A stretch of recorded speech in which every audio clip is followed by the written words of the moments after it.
सुबह सुबह जिले की सबसे बड़ी अफसर डीएम कविता सिंह अपनी स्कूटी से ऑफिस जा रही थी। उन्होंने गुलाबी रंग की साड़ी पहन रखी थी और उस वक्त बिल्कुल एक आम महिला जैसी दिख रही थी। जैसे ही वे बाजार के पास पहुंची, उनकी स्कूटी पंचर हो गई। इसे देखकर वे परेशान हो गई। अब देर हो जाएगी और ऑफिस भी समय पर पहुंचना मुश्किल होगा।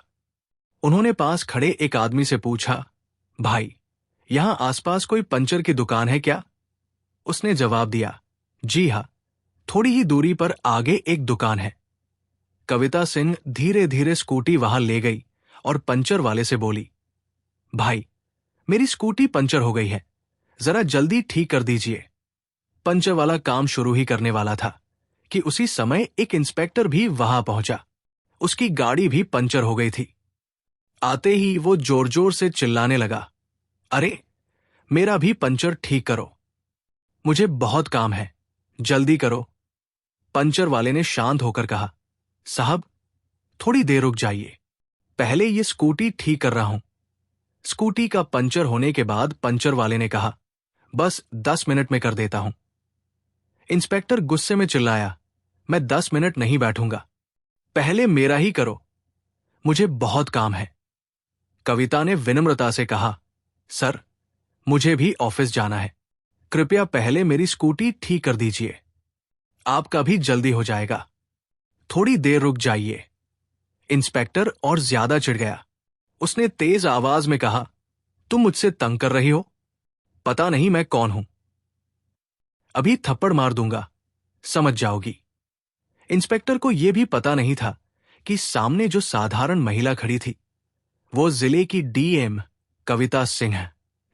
कविता ने ठंडी और पक्की आवाज में दोहराया, सबका काम जरूरी है, आप भी कुछ देर इंतजार कर सकते हैं, हम पहले अपना करवा लेंगे, फिर आप करवा लीजिएगा। इंस्पेक्टर गुस्से में अचानक थप्पड़ मार बैठा। फिर धमकी भरी लहजे में बोला, मैं थाने का दरोगा हूं, चाहे तो तुझे बुरा हाल कर दूं। पंचर वाला हैरान था और सोचने लगा कि किसका पंचर पहले करे। पुलिस पर भरोसा नहीं था क्योंकि गुस्से में वो कुछ भी कर सकता है। आखिरकार पंचर वाले ने इंस्पेक्टर की गाड़ी पहले ठीक करनी शुरू कर दी। कविता ने खुद को संभाला और वहीं बैठकर इंतजार किया। कुछ ही देर में इंस्पेक्टर की गाड़ी ठीक हो गई। गाड़ी चलाने से पहले पंचर वाले ने पैसे मांगे। इंस्पेक्टर फट पड़ा और बोला, तुम मुझसे पैसे कैसे मांगोगे? मैं पुलिस हूं। वो शांत होने के बजाय और गुस्सा हो गया। तभी कविता ने कहा, साहब, आपने काम करवाया है, उनका मेहनत का हक देहिए। चाहे आप कोई भी हो, बिना भुगतान करना गलत है। अगर आप आज नहीं देंगे तो उनके फैमिली पर असर पड़ेगा। उन्होंने आपकी गाड़ी ठीक की, उनका पैसा दीजिए।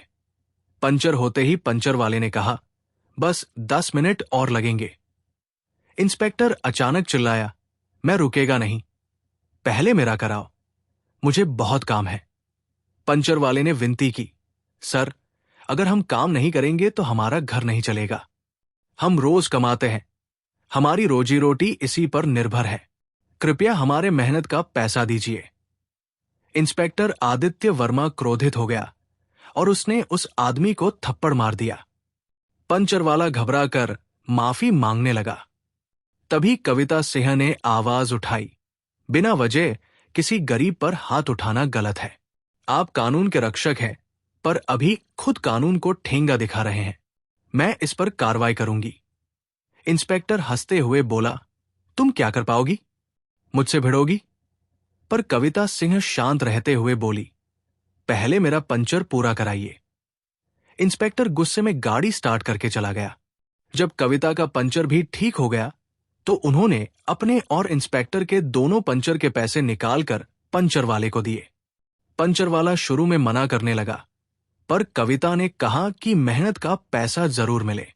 पंचर वाले ने कहा, मैडम, आप पैसा क्यों दे रही है? ये तो मेरे काम की कमाई है, आप रख लीजिए। कविता सिंह ने जवाब दिया, नहीं, आपका हक आपको ही मिलना चाहिए, मेहनत का पैसा कभी नहीं रोका जाना चाहिए। आखिरकार पंचर वाले ने पैसे ले लिए। फिर कविता सिंह अपनी स्कूटी लेकर ऑफिस के लिए निकल गई। ऑफिस पहुंचकर कुछ देर बैठी और पूरी घटना पर सोचने लगी। इसके बाद उन्होंने फोन उठाया और आईपीएस अधिकारी किरण बेदी को कॉल किया। किरण बेदी ईमानदार और सख्त अफसर के तौर पर जानी जाती थी। वो कानून का सम्मान करती थी और हर मामले में न्याय को प्राथमिकता देती थी। कविता सिंह ने उन्हें पूरा किस्सा सुनाया, कैसे थाने का इंस्पेक्टर गरीबों से दुर्व्यवहार कर रहा है और यहां तक कि उन पर भी हाथ उठा बैठा। ये सुनते ही किरण बेदी गुस्से से तिलमिला उठी। उन्होंने सख्त लहजे में कहा, अगर हमारे जिले का कोई इंस्पेक्टर ऐसी हरकत कर रहा है और हमें इसकी खबर तक नहीं है तो ये बिल्कुल अस्वीकार्य है। मैं इस मामले पर आज ही कार्रवाई करूंगी। कविता सिंह ने सख्त लहजे में कहा, मैं इंस्पेक्टर आदित्य वर्मा के खिलाफ कार्रवाई शुरू करूंगी। मुझे आपका पूरा साथ चाहिए। आईपीएस किरण बेदी ने जवाब दिया, चिंता मत कीजिए, मैं आपके साथ हूं। उसे निलंबित करवाकर उसके अपराध के अनुसार सजा दिलवाई जाएगी। फोन रखते ही किरण बेदी तुरंत थाने पहुंची। जैसे ही वो अंदर दाखिल हुई, वहां का नजारा देखकर हैरान रह गई। इंस्पेक्टर आदित्य वर्मा अपनी कुर्सी पर ढीठ अंदाज में बैठा था। दोनों पैर टेबल पर टिके हुए थे। उसकी हालत देखकर ऐसा लग ही नहीं रहा था कि वो कोई पुलिस अधिकारी है, बल्कि किसी गुंडे जैसा दिखाई दे रहा था। आईपीएस किरण बेदी को देखते ही वो घबरा गया। उसने तुरंत अपने पैर नीचे किए और हकलाते हुए बोला, नमस्ते मैडम, आप यहां कोई काम था क्या? किरण बेदी ने गुस्से भरी निगाहों से उसकी तरफ देखा और सख्त स्वर में बोली, हां, काम है, और ये कोई छोटा मोटा काम नहीं, बल्कि बहुत गंभीर मामला है। इंस्पेक्टर ने उन्हें कुर्सी पर बैठने का इशारा किया। किरण बेदी बैठ गई और सीधे मुद्दे पर बोली, मैं यहां इसलिए आई हूं क्योंकि तुम्हारी शिकायत मेरे पास पहुंची है। कल तुमने सड़क पर एक गरीब पंचर वाले से बदतमीजी की, उसे थप्पड़ मारा और मेहनत की कमाई तक छीन ली। इतना ही नहीं, तुमने जिले की डीएम कविता सिन्हा पर भी हाथ उठाया। मैं इस पूरे मामले की जांच करने आई हूं। यह सुनते ही इंस्पेक्टर आदित्य वर्मा के होश उड़ गए। उसका चेहरा उतर गया, हाथ पैर कांपने लगे और घबराकर बोला, मैडम, मुझे नहीं पता था कि वो महिला डीएम है। मैंने अनजाने में। इंस्पेक्टर आदित्य वर्मा ने हाथ जोड़ते हुए कहा, मैडम, मैंने आपको आम औरत समझ लिया था और गलती से हाथ उठा दिया। ये मेरी बहुत बड़ी भूल थी। मुझे माफ कर दीजिए। उस समय मैं गुस्से में था क्योंकि मेरा पंचर नहीं बन रहा था और काम बहुत ज्यादा था। इसी वजह से ये गलती हो गई। ये सुनकर आईपीएस किरण बेदी और गुस्से में आ गई। उन्होंने कड़े शब्दों में कहा, चुप रहो। तुम्हारा अपराध मामूली नहीं है। तुमने सिर्फ डीएम पर हाथ नहीं उठाया, बल्कि एक आम नागरिक पर भी जुल्म किया। उसका हक छीना और उसकी रोजी रोटी पर चोट की। ये सीधे सीधे कानून तोड़ना है, और जब कानून की रक्षा करने वाला ही कानून तोड़े तो उसका अपराध और बड़ा हो जाता है। इसके बाद किरण बेदी बोली, डीएम कविता सिंह ने कल सुबह जिले के बड़े मीटिंग हॉल में प्रेस कॉन्फ्रेंस बुलाई है। तुम्हें वहां आना ही होगा और जो फैसला लिया जाएगा वही तुम्हें मानना पड़ेगा। अब तुम्हारे बचने का कोई रास्ता नहीं है। इतना कहकर किरण बेदी वहां से निकल गई। इंस्पेक्टर आदित्य वर्मा डर से पसीने पसीने हो गया। उसका पूरा शरीर कांप रहा था। सुबह होते ही जिले के सबसे बड़े मीटिंग हॉल के बाहर मीडिया और आम जनता की भारी भीड़ इकट्ठा हो गई। हर किसी की जुबान पर बस एक ही सवाल था, आखिर सड़क पर हुआ क्या था? इंस्पेक्टर पर इतने बड़े आरोप क्यों लगे हैं? भीड़ में लोग आपस में कानाफूसी कर रहे थे। सुना है इंस्पेक्टर ने डीएम मैडम को थप्पड़ मारा। क्या सच में डीएम मैडम को? हाँ भाई। और सुना है एक गरीब पंचर वाले को भी पीट दिया। अगर ये सच है तो उस इंस्पेक्टर की अब खैर नहीं। भीड़ की फुसफुसाहट से माहौल और तनावपूर्ण हो गया। हॉल के अंदर बीच में डीएम कविता सिंह बैठी थी। उनके एक तरफ आईपीएस किरण बेदी और दूसरी तरफ एसडीएम अनिल वर्मा मौजूद थे। करीब 10 बजे दरवाजा खुला। 2 पुलिस जवानों की निगरानी में इंस्पेक्टर आदित्य वर्मा अंदर आया। उसकी शक्ल पर रात भर की टेंशन साफ झलक रही थी। चेहरे की रंगत उड़ चुकी थी और आंखों के नीचे गहरे काले घेरे पड़ गए थे। घबराहट उसके चेहरे और चालढाल से साफ झलक रही थी।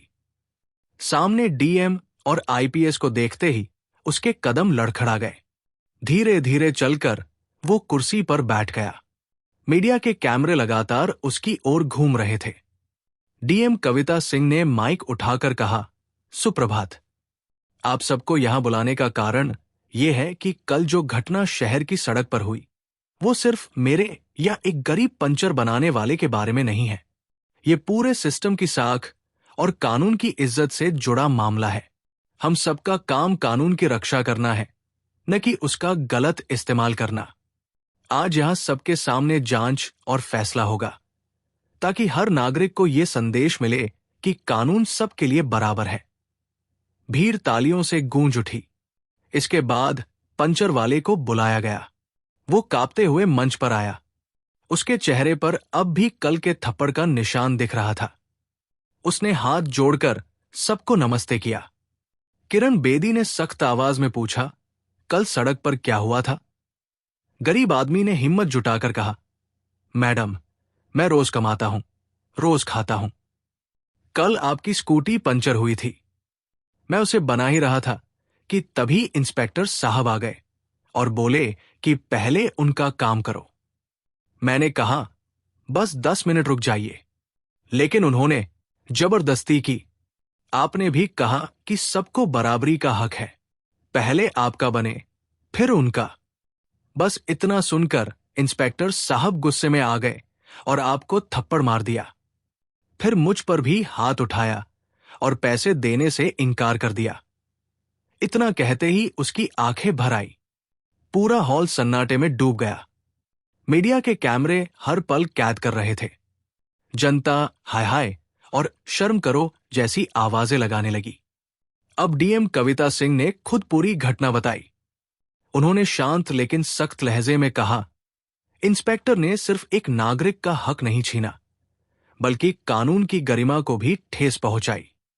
सोचिए, अगर जिले का इंस्पेक्टर सड़क पर खुलेआम ऐसा कर सकता है तो आम जनता के साथ कैसा व्यवहार होगा? हमें तय करना होगा कि हम कानून का पालन करवाने वाले हैं या कानून तोड़ने वाले। उनकी आवाज में दृढ़ता थी। भीड़ ने जोरदार तालियां बजाई। अब बारी इंस्पेक्टर आदित्य वर्मा की थी। वो कांपते हुए खड़ा हुआ। पसीने से उसका माथा भीग गया। उसने कहा, मैडम, मैं मानता हूं कि मुझसे गलती हुई, लेकिन मैंने जानबूझकर नहीं किया। काम का दबाव था, तनाव था। गुस्से में आकर जैसे ही इंस्पेक्टर ने सफाई देनी शुरू की, किरण बेदी ने तुरंत रोक दिया। उन्होंने सख्त आवाज में कहा, ये बहाने यहां नहीं चलेंगे। तनाव सबको होता है, लेकिन इसका मतलब यह नहीं कि किसी गरीब को पीट दो, डीएम को थप्पड़ मारो और उसकी मेहनत की कमाई भी हड़प लो। तुमने अपनी वर्दी की इज्जत खो दी है। वर्दी का मतलब सेवा है, गुंडागर्दी नहीं। भीड़ गुस्से में चिल्लाने लगी, सस्पेंड करो इसे, ऐसे पुलिस वालों को बर्दाश्त नहीं करेंगे। गरीब को मारने वाला इंसाफ के लायक नहीं है। इसके बाद किरण बेदी ने माइक उठाया और साफ शब्दों में कहा, इंस्पेक्टर आदित्य वर्मा, तुम्हारे खिलाफ सबूत साफ है। डीएम मैडम और गवाहों की गवाही के आधार पर तुम्हें तुरंत प्रभाव से निलंबित किया जाता है। तुम्हारे खिलाफ विभागीय जांच भी चलेगी। जब तक जांच पूरी नहीं होती, तुम किसी ड्यूटी पर नहीं रहोगे। अगर तुम दोषी पाए गए तो तुम्हें नौकरी से निकाला जाएगा और आपराधिक मुकदमा भी चलेगा। ये सुनते ही हॉल तालियों से गूंज उठा। लोग जस्टिस जस्टिस के नारे लगाने लगे। पंचर वाले की आंखों में राहत के आंसू थे। उसने हाथ जोड़कर डीएम और आईपीएस दोनों को धन्यवाद दिया। डीएम कविता सिंह ने उसके कंधे पर हाथ रखकर कहा, अब तुम्हें डरने की जरूरत नहीं। कानून सबके लिए बराबर है। तुम्हारे हक की रक्षा करना हमारा कर्तव्य है। किरण बेदी ने जनता की तरफ देखकर कहा, यह संदेश हर नागरिक तक पहुंचना चाहिए। चाहे कोई कितना भी बड़ा पदाधिकारी क्यों न हो, अगर वो कानून तोड़ेगा तो उसे सजा मिलेगी। कानून से बड़ा कोई नहीं है। और अंत में उन्होंने अपील की, अगर आपको ये वीडियो पसंद आया हो तो इसे लाइक करें, शेयर करें और हमारे चैनल अशफाक वॉइस को सब्सक्राइब करना न भूलें। साथ ही हमें कमेंट में बताइए कि आप लोग कहां-कहां से हमारी वीडियो देख रहे हैं।